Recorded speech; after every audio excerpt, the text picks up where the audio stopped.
Hello, আসসালামু আলাইকুম to everyone. তো আজকে আমি আপনাদের একটা গেম দেখাবো যেটা আমি পাইথন কোড করেছি এবং ওই গেমটা মেক করলাম।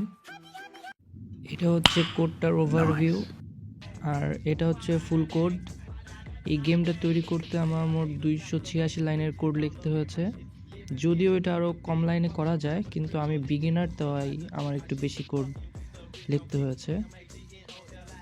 লাস্টের এই ইফ এলস কন্ডিশনটা অনেক বড় ছিল, তাই এটা আপনাদের দেখালাম। আমরা ছোটোবেলায় অলমোস্ট সবাই কাটাকাটি গেমস খেলেছি, তো আশা করি আপনারা গেমসটা বুঝবেন কিভাবে খেলতে হয়। তো এখানে ক্রস আর জিরো দিয়ে আমি হচ্ছে কাটাকাটি গেমসটা এখানে স্টার্ট করছি, যেখানে 9 ক্লিক করলাম, 9 এখানে ক্রস গেল, আর এরপরে হচ্ছে 5 দিলাম, 5-এ হচ্ছে জিরো গেল। তো এইটাই হচ্ছে খেলার নিয়ম। আমি এখানে ভিডিওটা স্কিপ করে জাস্ট এক্সকে জিতাই দিলাম। তো এটা যেহেতু আপনারা পারেন, এর জন্য আপনাদের এগুলো দেখাচ্ছি না। জাস্ট হচ্ছে এখানেও স্কিপ করে জাস্ট হচ্ছে ড্র করব ম্যাচটা। ড্র করলে কেমন হয় এটা জাস্ট শো করব, যে এখানে ড্র করলে এখানে ড্র দ্য ম্যাচ এটা লেখা আসবে, এটাই।